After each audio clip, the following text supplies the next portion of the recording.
नमस्कार। ज्योतिष शास्त्र में श्रद्धा और विश्वास रखने वाले सभी जातकों का पारलौकिक जगत चैनल में बहुत बहुत स्वागत है। आज के इस वीडियो में हम बात करेंगे मकर राशि के जातकों के लिए मार्च 2022 का महीना किन किन खुशियों की सौगात लेकर आ रहा है, क्या रहेगी ग्रहों की स्थिति और हम क्या कर सकते हैं ग्रहों को अपने अनुकूल करने के लिए। तो आपको बता दूं कि मार्च का महीना मकर राशि के जातकों के लिए बहुत ही अच्छा रहने वाला है, क्योंकि ग्रहों का संयोजन इतना बेहतर बन रहा है जो इससे पहले शायद ही कभी बना होगा। पहली बात तो ये है कि आपकी कुंडली के धन भाव में, कुंडली के द्वितीय भाव धन भाव में सूर्य, गुरु और बुध की युति बन रही है, जो सर्वथा शुभ फलदायक युति है और आपको महाधनी बनाने वाली युति है। और दूसरी बात, आपकी कुंडली के लग्न भाव में मंगल, शुक्र और शनि का महायोग बन रहा है, जो लगभग 25 माह के बाद आपकी कुंडली में बन रहा है और पूरे मार्च के महीने में ये योग आपकी कुंडली में बना रहेगा। और ये योग आपको जीवन में धन, सफलता, उन्नति, मान सम्मान, पद प्रतिष्ठा सब कुछ देने वाला है। और तीसरी बात, आपके लग्न भाव में मंगल रोचक महापुरुष राजयोग का निर्माण कर रहे हैं, शनिदेव शश महापुरुष राजयोग का निर्माण कर रहे हैं और शुक्र योग कारक होकर लग्न भाव में ही गोचर कर रहे हैं। तो इन सब ग्रह स्थितियों का मकर राशि के जातकों के जीवन पर क्या प्रभाव पड़ेगा, इसी का विश्लेषण करेंगे इस वीडियो में। क्या रहेगी धनागम और धन के बचत की स्थिति, संतान और शिक्षा, रोग ऋण शत्रुओं की स्थिति, आपका दाम्पत्य जीवन, लव रिलेशंस और पार्टनरशिप, भाग्य, धर्म, अध्यात्म और स्पिरिचुअलिटी, नौकरी, रोजगार, व्यापार, व्यवसाय और विदेश, इन सब बातों का विश्लेषण करेंगे इस वीडियो में। तो चलिए वीडियो शुरू करते हैं। तो ये है मकर राशि के जातकों की कुंडली। पहले समझते हैं ग्रह स्थितियों को। आपके कुंडली के लग्न भाव में केंद्र के भाव में मंगल का गोचर है। मंगल यहाँ पर मकर राशि में उच्च के हैं और उच्च के मंगल केंद्र के भाव में गोचर कर रहे हैं, तो रोचक राजपुरुष महापुरुष राजयोग का निर्माण कर रहे हैं। शुक्र मकर राशि में योग कारक होते हैं और आपके लग्न भाव में गोचर कर रहे हैं। साथ ही साथ शनि भी केंद्र के भाव में हैं और स्वराशि मकर राशि में ही है, तो शनि शश महापुरुष राजयोग का निर्माण कर रहे हैं। तो आपके लग्न भाव में मंगल, शुक्र और शनि तीनों ही ग्रह बहुत अधिक लाभदायक स्थितियों में हैं। जहाँ तक धन के भाव की बात करें तो धन भाव में देवगुरु का गोचर है और सूर्य का गोचर 15 मार्च तक रहेगा धन भाव में, और सूर्य 15 मार्च को पराक्रम भाव में गोचर करेंगे।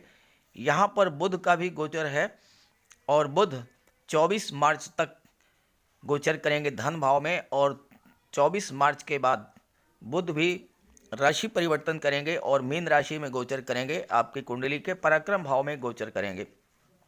और इस तरह से पराक्रम भाव में भी बुधादित्य राजयोग बनेगा और आपकी कुंडली के धन भाव में भी बुधादित्य राजयोग बनेगा।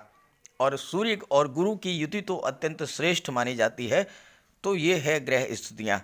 जहाँ तक राहु की बात है, राहु पंचम भाव में गोचर कर रहे हैं और केतु एकादश भाव में गोचर कर रहे हैं, और इसके अलावा कुंडली के सभी भाव खाली हैं। अब आइए इसके प्रभाव के बारे में चर्चा करते हैं। तो शुरुआत करते हैं आपके लग्न भाव से। लग्न भाव कुंडली का सबसे महत्वपूर्ण भाव होता है। लग्न भाव से आपके व्यक्तित्व, आपके विचार, आपकी वाणी, कार्य क्षमता, कार्यशैली का विचार किया जाता है।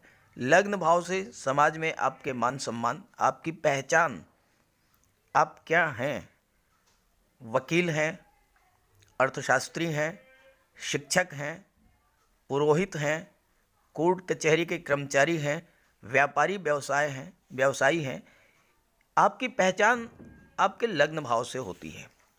लग्न भाव में मंगल का गोचर है और मंगल उच्च के हैं। मंगल क्या हैं? साहस, पराक्रम, ऊर्जा, मंगल जुनून और पैशन को शो करते हैं। शुक्र का गोचर है लग्न के भाव में, और शुक्र सौंदर्य, आकर्षण, लव रिलेशंस, रोमांस और इच्छाओं आकांक्षाओं को शो करते हैं। और शनि परिश्रम, धैर्य और कार्य को धीरे धीरे करने की स्पीड, ये शनि का प्रभाव होता है। अब आप समझिए इसका क्या प्रभाव होगा।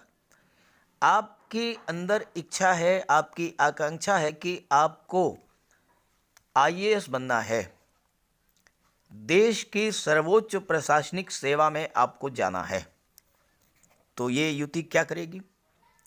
मंगल आपके भीतर आईएएस बनने का जुनून पैदा करेंगे, शनि आपसे परिश्रम कराएंगे और धीरे धीरे आपको लक्ष्य की ओर ले जाएंगे। शनि रिजल्ट 100% देंगे क्योंकि शनि न्यायाधीश हैं। इन तीनों की युति लक्ष्य की ओर बढ़ने और लक्ष्य को प्राप्त करने के लिए आवश्यक ऊर्जा, जुनून, पैशन प्रदान करेगी। लक्ष्य को पाने की इच्छा और ललक आपके भीतर होगी और शनि के परिश्रम की क्षमता के बल पर आपको लक्ष्य पा लेंगे, ये डेट श्योर है। यही प्रभाव होता है मंगल, शुक्र और शनि का। आपकी जो भी इच्छा होती है, जो भी इच्छा होगी, आप जीवन में जो कुछ बनना चाहेंगे वो मंगल, शुक्र और शनि का महायोग आपको बना देगा। अब बात करते हैं धन की, जो कि सबसे महत्वपूर्ण है। ज्योतिष शास्त्र में इस योग को धन शक्ति योग कहा जाता है। मंगल लाभ भाव के स्वामी हैं और यहाँ पर केतु का गोचर है। केतु का स्वरूप मंगल जैसा ही होता है। मंगल का जितना जैसा प्रभाव होता है वही प्रभाव केतु का भी होता है, और चूंकि मंगल उच्च के हैं, केतु मंगल के प्रभाव को बढ़ा देंगे, यानी आपके पास धनागम का मार्ग प्रशस्त करेंगे। एक से अधिक साधनों से आपको धन की प्राप्ति होगी। शुक्र और शनि की युति बनने पर व्यक्ति धनवान होता है। जिस व्यक्ति की कुंडली में ये योग नहीं बनता है उसके पास धन तो आता है, लेकिन वो बहुत ज़्यादा अमीर नहीं हो सकता। लेकिन शनि और शुक्र का जो योग है, ये किसी भी तरह का बने, चाहे युति बने, चाहे दृष्टि संबंध बने, हमेशा धन देने वाला होता है। और मंगल है शक्ति के कारक, इसलिए धन शक्ति योग बनता है। मंगल आपके लग्न भाव में गोचर कर रहे हैं और उच्च के हैं। आपके सेल्फ एफर्ट, उद्यम और परिश्रम को शो करते हैं। तो धन कमाने के लिए आपको जितना एफर्ट करना पड़ेगा, जितने ऊर्जा की आवश्यकता होगी, जितने पराक्रम की आवश्यकता होगी, वो आपको मंगल प्रदान करेंगे। यहाँ पर मंगल की दृष्टि कुंडली के अष्टम भाव पर पड़ रही है और अष्टम भाव के स्वामी हैं सूर्य। सूर्य मंगल के परम मित्र हैं। तो जीवन में संघर्ष जरूर कराएंगे, इसमें कोई दो राय नहीं है। लेकिन विदेश भाव के स्वामी देवगुरु हैं, जो कि आपकी कुंडली में धन भाव में गोचर कर रहे हैं, तो आपको विदेश में सफलता ज़्यादा मिलेगी। जन्म स्थान पर आपको सफलता कम मिलेगी, लेकिन विदेश में बहुत अधिक सफलता मिलेगी। और चूंकि शुक्र आपके कर्म भाव के स्वामी हैं और शुक्र नैसर्गिक रूप से अत्यंत शुभ ग्रह हैं और कर्म भाव पर शनि की भी दृष्टि पड़ रही है, तो आपको real estate, property dealing, construction work या फिर कला के क्षेत्र से, संगीत, नृत्य, अभिनय, नाटक, लेखन, वादन, गायन, चित्रकला, आर्ट, पेंटिंग, सोशल मीडिया, पत्रकारिता, इन सभी क्षेत्रों से धन की प्राप्ति होगी। शनि दशम भाव और एकादश भाव के स्वामी होते हैं, कुंभ राशि और मकर राशि, यानी दशम भाव, कर्म भाव और एकादश भाव। साथ ही साथ शनि द्वितीय भाव और नवम भाव के कारक होते हैं। भाग्य भाव और धन भाव के कारक होते हैं, तो भाग्य और कर्म के सहयोग से आपको धन प्राप्त होगा और फिर देवगुरु और बुध मिलकर के धन का संचय भी करा देंगे। शनि आपके सहकर्मियों को शो करते हैं। कार्यस्थल पर आपके साथ जो लोग कार्य कर रहे हैं उन्हें रिप्रेजेंट करते हैं शनि। और मंगल क्या है? मंगल आपकी डोमिनेटिंग पावर है। तो आप कार्यस्थल पर अपने सहकर्मियों को पर डोमिनेट करेंगे, अपने सहकर्मियों पर हावी रहेंगे, उनसे कार्य जो आपको सौंपा गया है वह कार्य आप उनसे करा ले जाएंगे। आपकी नेतृत्व क्षमता बढ़ेगी। और चूंकि सूर्य की दृष्टि भी अष्टम भाव पर पड़ रही है और देवगुरु की दृष्टि भी अष्टम भाव पर पड़ रही है, शनि की भी, मंगल की भी दृष्टि अष्टम भाव पर पड़ रही है, तो ऐसी स्थिति में अगर आपकी रुचि धर्म, अध्यात्म, रिसर्च, पराविज्ञान, अकल्ट साइंस इन सब क्षेत्रों में है तो इन सब क्षेत्रों से आपको बहुत बड़ा लाभ होगा। धन के बाद आती है संतान और शिक्षा की बात। शनि और मंगल का प्रभाव छात्रों के लिए बहुत ही बेहतर है। चूंकि लग्न भाव में शनि और मंगल का गोचर है, प्रतियोगी छात्रों के लिए बहुत ही बेहतर है। अगर आप IAS, IPS, civil services, competitive exams की तैयारी कर रहे हैं, मंगल आपके अंदर शिक्षा के प्रति, प्रतियोगिता के प्रति, कंपटीशन के प्रति जुनून पैदा करेंगे। शनि परिश्रम कराएंगे और सफलता मिलेगी। छठा भाव जहाँ से कंपटीशन का विचार किया जाता है उसके स्वामी हैं बुध। बुध का गोचर देवगुरु के साथ धन भाव में है और देवगुरु की दृष्टि छठे भाव पर पड़ रही है। कंपटीशन क्रैक करने का सबसे बेहतर समय है।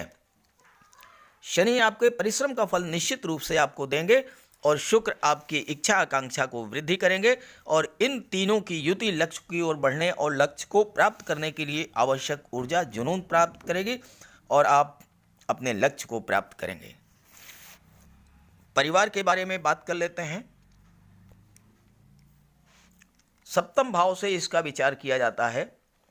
सप्तम भाव पर मंगल की भी दृष्टि पड़ रही है, सप्तम भाव पर शनि की भी दृष्टि पड़ रही है और सप्तम भाव पर शुक्र की भी दृष्टि पड़ रही है। और सप्तम भाव से आपके दाम्पत्य सुख, दाम्पत्य जीवन, आपके लव रिलेशंस, आपके पार्टनरशिप, इन सब का विचार किया जाता है और विवाह के प्रबल योग हैं। ऐसे जातक जिनकी कुंडली में ये योग बनता है, अक्सर उनकी पत्नी भी जॉब में होती हैं और या फिर विवाह के बाद उनको जॉब मिल जाता है। आपको पत्नी और ससुराल पक्ष से लाभ मिलेगा। इस योग के बनने पर यह भी होता है कि कार्यस्थल पर अपने सहकर्मी से आपके लव रिलेशंस बन जाएं और फिर विवाह हो जाए। इस योग के बनने पर यह भी होता है कि विवाह से पूर्व आर्थिक स्थिति भले ही कमजोर हो, लेकिन विवाह के बाद बहुत ही स्ट्रांग हो जाती है। चूंकि मंगल भूमि के कारक होते हैं, अक्सर शादी के बाद ही आप प्लाट खरीदेंगे या फिर फ्लैट खरीदेंगे। और शनि चूंकि वाहन के कारक हैं, तो आपको 4 व्हीलर या 2 व्हीलर खरीदने का भी प्रबल योग है। और मैं आपसे ये कहूँगा कि सप्तम भाव के स्वामी चंद्रमा हैं और चंद्रमा अत्यंत सौम्य शुभ ग्रह हैं। आपका व्यवहार, व्यक्तित्व, वाणी बहुत ही मधुर होगी। और अगर आपकी कुंडली में ये योग बन रहा है तो विवाह शीघ्र करें। और अगर आप विवाह के बाद अपनी पत्नी के नाम से कारोबार करते हैं तो आपको बहुत अधिक लाभ होगा। अब आइए बात कर लेते हैं सूर्य, गुरु, बुध के बारे में, जो कि आपकी कुंडली के द्वितीय भाव में गोचर कर रहे हैं। धन की बात हो गई, परिवार की बात हो गई, दाम्पत्य जीवन की बात हो गई, शिक्षा की बात हो गई। अब आइए बात करते हैं धन के संचय, आपके बैंक बैलेंस के बारे में, आपके निवेश के बारे में। कुंडली के धन भाव से धन की बचत, धन के निवेश, कुटुंब, वाणी और परिवार का विचार किया जाता है। और यहाँ पर सूर्य और गुरु की युति बन रही है, जो कि अत्यंत श्रेष्ठ युति मानी जाती है। और साथ में बुध का भी गोचर 6 मार्च को हो जाएगा। आपके अंदर धन संचय की प्रवृत्ति बढ़ेगी। धन संचित कैसे होगा? जब आपकी आय बढ़ेगी और अनावश्यक खर्चों पर रोक लगेगी। आय तो निश्चित रूप से बढ़ रही है, मल्टी सोर्स इनकम होने जा रही है, एक से अधिक साधनों से पैसा मिलेगा, विदेश से पैसा मिलेगा, अचानक से धन मिलेगा, ये मैंने पहले ही बता दिया। अब देवगुरु और सूर्य की युति क्या करेगी? आपकी बुद्धि विवेक को इतना जागृत करेगी कि आप एक एक पैसा खर्च करने से पहले 100 बार सोचेंगे, और इसका परिणाम होगा कि आपके पास धन का भंडार इकट्ठा होता चला जाएगा। निवेश की दृष्टि से बहुत बेहतर है। आप प्रॉपर्टी में, गोल्ड में, शेयर में निवेश कर सकते हैं और आपको इसका लाभ होगा। और चूंकि मंगल आपके लग्न भाव में गोचर कर रहे हैं और मंगल की दृष्टि सुख भाव पर पड़ रही है, सुख भाव के स्वामी मंगल हैं, और चतुर्थ भाव से भौतिक सुखों का विचार किया जाता है, जमीन जायदाद, प्रॉपर्टी, वाहन का विचार किया जाता है। ये सब कुछ आपको अकेले मंगल ही दिला देंगे, चूंकि मंगल उच्च के हो रहे हैं। जन्म कुंडली में सूर्य का गोचर धन भाव में हो रहा है। सूर्य आपको धनवान बना देंगे। अगर आपकी जन्म कुंडली में सूर्य का गोचर धन भाव में है तो जीवन भर आपको धन की कमी नहीं होगी। सूर्य क्या है? शासन प्रशासन, राजनीति के कारक हैं, राज्य के कारक हैं, तो आपको राज्य से धन प्राप्त होगा। यानी आपको सरकारी नौकरी, सरकारी प्रोजेक्ट, गवर्नमेंट टेंडर या राजनीति से धन प्राप्त होगा। और प्रतियोगी छात्रों के लिए तो ये योग बहुत ही बेहतर है, चूँकि बुधादित्य योग पराक्रम भाव में भी बन रहा है और बुधादित्य योग धन भाव में भी बन रहा है। और बुधादित्य योग जिस जातक की जन्म कुंडली में बनता है, आप नोट कर लीजिए, उस जातक को सरकारी नौकरी 100% मिलती है। ये अनुभूत सत्य है। एक दो नहीं, हजारों कुंडलियों का अध्ययन करने के बाद मैं आपको बता रहा हूँ कि बुधादित्य योग अत्यंत श्रेष्ठ योग होता है, और ये अगर कुंडली में बन जाए तो नौकरी दिलाने वाला योग होता है। 100% नौकरी मिलती है। भले ही गवर्नमेंट जॉब नहीं मिलेगा तो आपको किसी अच्छी प्राइवेट कंपनी में अच्छा जॉब मिलेगा और वहाँ भी आप बेहतर स्थितियाँ में रहेंगे। और चूंकि सूर्य नेतृत्व के कारक होते हैं, सूर्य राजा होते हैं, तो प्राइवेट सेक्टर में भी आपके अधिकारी बनने के, ऑफिसर बनने के योग पूरे हैं। सूर्य आत्मा, बल, तेज, साहस, शासन प्रशासन और ऊर्जा के कारक हैं, और देवगुरु धन के, बुद्धि, ज्ञान, विवेक के कारक हैं। तो सूर्य और गुरु की युति बनने से आप अपने ज्ञान, बुद्धि, विवेक के बल पर सफलता, उच्च पद और प्रचुर मात्रा में धन अर्जित करेंगे। सूर्य आपका बैंक बैलेंस बढ़ा देंगे। शेयर, प्रॉपर्टी, गोल्ड में आपका निवेश बढ़ेगा। सेकंड हाउस वाणी का है, और आपकी वाणी में देवगुरु और बुध के प्रभाव से, चूंकि देवगुरु और बुध दोनों ही बुद्धि के कारक हैं, ज्ञान के कारक हैं, विवेक के कारक हैं, स्किल, कौशल, इंटेलिजेंस और तर्क शक्ति, वाक शक्ति के कारक हैं, तो आपकी वाणी में इतना ज्ञान होगा, इतना ओज होगा कि लोग आपकी बात सुनेंगे और मानेंगे। सूर्य राजा हैं और आप में नेतृत्व क्षमता में वृद्धि करेंगे। कार्यस्थल पर, शासन प्रशासन में, राजनीति में आप लोगों का नेतृत्व करेंगे। अपने भव्य व्यक्तित्व और ओजमयी वाणी से लोगों को प्रभावित करेंगे। लोग मंत्रमुग्ध होकर आपको सुनेंगे। ज्योतिष शास्त्र में कहा गया है कि सेकंड हाउस में सूर्य और गुरु की युति आपको राज दरबार का सुख प्रदान करने वाली होती है। सीधी सी बात, आप शासन प्रशासन, सरकारी नौकरी या राजनीति में होंगे। लेकिन एक बात का ध्यान रखना है, अगर आपकी कुंडली में सूर्य कमजोर हैं, जन्म कुंडली को चेक कीजिए, उसमें अंश बल देखिए सूर्य का। सूर्य अगर कमजोर हैं तो आपकी वाणी में क्रोध, अहंकार इसे बढ़ा देंगे। तो सूर्य का उपाय कर लीजिएगा। उपायों के बारे में आगे चर्चा करूंगा। अब आइए बात करते हैं, सूर्य का गोचर पराक्रम भाव में हो जाएगा और सूर्य की दृष्टि भाग्य भाव पर पड़ेगी, तो भाग्य और पुरुषार्थ के बारे में भी बात कर लेते हैं। यहाँ पर 15 मार्च को सूर्य का गोचर पराक्रम भाव में हो जाएगा और 24 मार्च को बुध का गोचर पराक्रम भाव में हो जाएगा। और पराक्रम भाव में मीन राशि में देवगुरु की राशि में सूर्य का गोचर हो रहा है, तो आपके ज्ञान बुद्धि विवेक में वृद्धि करेंगे। और साथ ही साथ सूर्य की दृष्टि भाग्य भाव पर पड़ रही है, बुध की दृष्टि भी भाग्य भाव पर पड़ रही है और भाग्य भाव के स्वामी भी बुध हैं। तो ऐसी स्थिति में आपको भाग्य का पूरा सपोर्ट मिलेगा, पिता का पूरा सहयोग मिलेगा। और साथ ही साथ अगर आप यात्रा देशाटन देवदर्शन के लिए जाना चाहते हैं तो उसके भी प्रबल योग हैं। 3rd हाउस यात्राओं का होता है, छोटी छोटी यात्राएं आप करेंगे और वो यात्राएं आपके लिए लाभप्रद होगी। खास करके धार्मिक यात्राएं आप ज़्यादा करेंगे। यात्रा देशाटन या देवदर्शन के लिए आप जा सकते हैं, या घर में कोई मांगलिक प्रयोजन भी हो सकता है, क्योंकि देवगुरु विदेश भाव के स्वामी हैं। और 9वां भाव जो है धर्म अध्यात्म का भी होता है, 12वां भाव, और 12वां भाव मोक्ष का भी होता है। तो आपकी रुचि धर्म अध्यात्म में बढ़ेगी, तो धार्मिक और मांगलिक आयोजन भी इस गोचर काल में हो सकते हैं। सुख भाव के बारे में बात कर ली। केवल आपको इतना ध्यान रखना है कि मंगल चूंकि उच्च के हैं और मंगल आपके अंदर क्रोध की भावना बढ़ा देंगे, तो थोड़ा सा आपको पारिवारिक संबंधों को संभाल करके रखना पड़ेगा। हालांकि आपके लग्न में शुक्र हैं और शुक्र आपके व्यवहार वाणी को अत्यंत मधुर बना देंगे, फिर भी मंगल का उपाय कर लेंगे तो आपको कोई दिक्कत नहीं आएगी। जहाँ तक पंचम भाव की बात हो गई, छठे भाव की बात करें तो यहाँ पर देवगुरु की दृष्टि पड़ रही है छठे भाव पर और बुध इसके स्वामी हैं।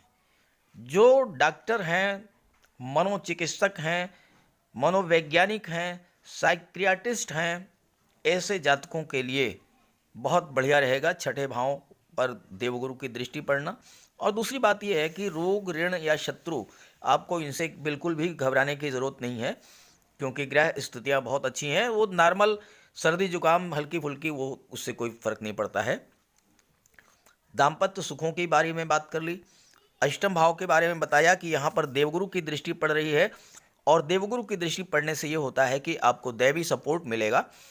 तो किसी तरह की कोई परेशानी या मुसीबत अगर आप पर आने वाली होगी तो आपको देवगुरु सुरक्षित निकाल लाएंगे, वो परेशानी अपने ऊपर ले लेंगे और आपको बिल्कुल सेफ रखेंगे। भाग्य का सपोर्ट आपको मिलेगा, इस पर बात हो गई है। जहाँ तक कर्म भाव की है तो इस पर भी बात हो चुकी है। कर्म भाव के स्वामी शुक्र हैं और यहाँ पर शनि की दृष्टि पड़ रही है, देवगुरु की भी दृष्टि पड़ रही है। तो आपको शासन प्रशासन, राजनीति, सरकारी नौकरी, धर्म, आध्यात्मिक के क्षेत्र में, या फिर आप शिक्षा के क्षेत्र से जुड़े हैं, बैंकिंग सेक्टर से जुड़े हैं, काउंसलर हैं, या फिर आप शनि के क्षेत्रों से जुड़े हुए हैं, जैसे petrol, diesel, gas, mines, minerals या chemical products, medicine, scrap, rubber या ट्रांसपोर्ट, टूरिज्म, इन सब क्षेत्रों से आपको बहुत बड़ा लाभ होने वाला है। जहाँ तक विदेश भाव की है तो इसके स्वामी देवगुरु हैं, विदेश से आपको धन का लाभ होगा। उच्च शिक्षा के लिए आप विदेश जाने के प्रबल योग हैं, क्योंकि आपके लग्न के स्वामी शुक्र हैं। लग्न में शुक्र का गोचर है, शुक्र पंचम भाव के स्वामी हैं और भाग्य भाव के स्वामी बुध हैं, जहां से कि विदेश उच्च शिक्षा का विचार किया जाता है। और 12वें भाव के स्वामी देवगुरु हैं, जो कि बुध के मित्र हैं। तो हायर एजुकेशन के लिए, मैनेजमेंट के क्षेत्र में, आईटी सेक्टर में, एजुकेशन के सेक्टर में, कला के क्षेत्र में, मेडिकल के क्षेत्र में, आप किसी भी क्षेत्र में उच्च शिक्षा के लिए विदेश जाना चाहते हैं तो बहुत बेहतर योग है। कुल मिलाकर के ग्रह स्थितियाँ आपके बहुत ही अनुकूल हैं और आपको इसका पूरा लाभ मिलेगा। बस ध्यान रखें कि आपकी जन्म कुंडली में ग्रहों की स्थिति कैसी है और फिर आप उसका उपाय कर लें। तो चलिए उपायों पर बात कर लेते हैं। जहाँ तक उपाय और सावधानियों की बात है, आप 2-3 बातों का ध्यान रखेंगे अगर, तो आपके लिए ये गोचर बहुत ही अच्छा है। देखिए, मंगल अष्टम भाव पर दृष्टि पड़ रही है मंगल की, और अष्टम भाव से आकस्मिक घटनाओं का विचार किया जाता है। तो यहाँ पर आकस्मिक रूप से आपको धन तो दिला देंगे, बहुत अधिक मात्रा में धन मिलेगा, लेकिन मंगल चूंकि ब्लड और सर्जरी के कारक होते हैं, तो ऐसी स्थिति में वाहन चलाते समय आपको विशेष सावधानी बरतनी होगी। अपने बच्चों को भी आप बता दें कि वाहन चलाते समय लापरवाही ना करें, विशेष सावधानी रखें। और साथ ही साथ आप बजरंग बली का महा उपाय मैं आपको बता रहा हूँ, मंगल का महा उपाय मैं आपको बता रहा हूँ, आप वही कर लें। बजरंग बली की उपासना करें, इससे मंगल, शनि और राहु तीनों का उपाय हो जाएगा। बजरंग बली के मंदिर में जाएं, उनके पास उनके चरणों में बैठें, उनकी आराधना करें, हनुमान चालीसा का पाठ करें, उनके चरणों का सिंदूर अपने मस्तक पर धारण करें और अपनी बात उनसे कहें, अपनी परेशानी बताएं। उस समय चाहे 10 मिनट चाहे 15 मिनट आप संसार को भुला दीजिए। आप और बजरंग बली याचक और दाता, आराधक और आराध्य सिर्फ यही हों। पूरे मन से आप याद कीजिए, देखिए आपके सारे कष्ट दूर हो जाएंगे। शुक्र धन वैभव ऐश्वर्य सुखों के कारक होते हैं। माता लक्ष्मी की उपासना कीजिए, घर को साफ सुथरा रखिए, घर से कबाड़ हटा दीजिए। शुक्रवार के दिन कन्याओं को भोजन कराइए, खुद भी दूध दही खीर इसका सेवन कीजिए। श्वेत रंग के वस्त्र धारण कीजिए, हो सके तो सफ़ेद रंग के वस्त्र दान कीजिए। चांदी की एक अंगूठी और चांदी की एक चेन आप धारण कीजिए तो मंगल और शुक्र दोनों का उपाय हो जाएगा। जहाँ तक शनिदेव की बात है, शनिवार के दिन पीपल के वृक्ष के नीचे सरसों के तेल का दीपक जलाएं, शनिदेव की उपासना करें। दीन दुखी गरीब लाचार असहाय दिव्यांग व्यक्ति कोई भी आपके पास आ जाए, आप उसकी पूरी मदद करें, किसी गरीब को कष्ट ना दें। सूर्य की बात है तो पिता की आप सेवा करें, पिता का ख्याल रखें, पिता का आशीर्वाद प्राप्त करें, सूर्य को अर्घ्य दें, गायत्री मंत्र का पाठ करें, आदित्य हृदय स्तोत्र का पाठ करें। प्रातःकाल तांबे के लोटे में जल, अक्षत, लाल पुष्प, रोली, चंदन ये डाल करके सूर्य को अर्घ्य दें। देवगुरु के लिए माता पिता गुरु और वृद्ध जनों की सेवा करें, उनका सम्मान करें, उनका आशीर्वाद प्राप्त करें। और जहाँ तक बुध की बात है, गौ माता की सेवा करें, गाय को चारा खिलाएं। बाहर घर से निकल रहे हैं, कहीं किसी शुभ कार्य के लिए जा रहे हैं, आपके घर में कोई कन्या होगी, उसे आप कोई उपहार दे करके जाइए, कुछ पैसे दे दीजिए, कोई मिठाई खिलौना कुछ भी दे दीजिए। बाहर से आइए तो उसके लिए कुछ लेते आइए। रास्ते में गाय मिल जाए तो गुड़ खिला दीजिए, रास्ते में कोई किन्नर मिल जाए उसे 10-20 रुपए दे दीजिए। आप जिस कार्य के लिए जा रहे हैं वह कार्य आपका सिद्ध होगा। जहाँ तक राहु की बात है तो राहु के बारे में मैंने हर बार बताया है कि आप मोरपंख रखें, और मोरपंख घर में डाइनिंग रूम, ड्राइंग रूम, अपने कार्यस्थल हर जगह मोरपंख रखें। राहु से आपको बचत होगी, राहु से राहत मिलेगी। और केतु के लिए जो है काले कुत्ते, काली गाय, काले कौवे को भोजन दिलाएं, रोटी दें इनको। ये सब उपाय करते रहेंगे तो आप निश्चित रूप से जीवन में सफलता की सोपान चढ़ते चले जाएंगे, बुलंदियों पर पहुंचेंगे और इन योगों का, इन राजयोगों का पूरा पूरा लाभ आपको प्राप्त होगा। तो ये बात अगर आपको अच्छी लग रही हो, मेरी बात से अगर आप सहमत हो, तो अपने मित्रों को, साथियों को भी शेयर कीजिएगा, ताकि उनके जीवन में भी विघ्न बाधाएं कष्ट दूर हों और वो भी सफलता की ओर आगे बढ़ें। सभी ग्रहों की कृपा दृष्टि आप पर बनी रहे, इसी भावना के साथ आप सभी का बहुत बहुत धन्यवाद। नमस्कार।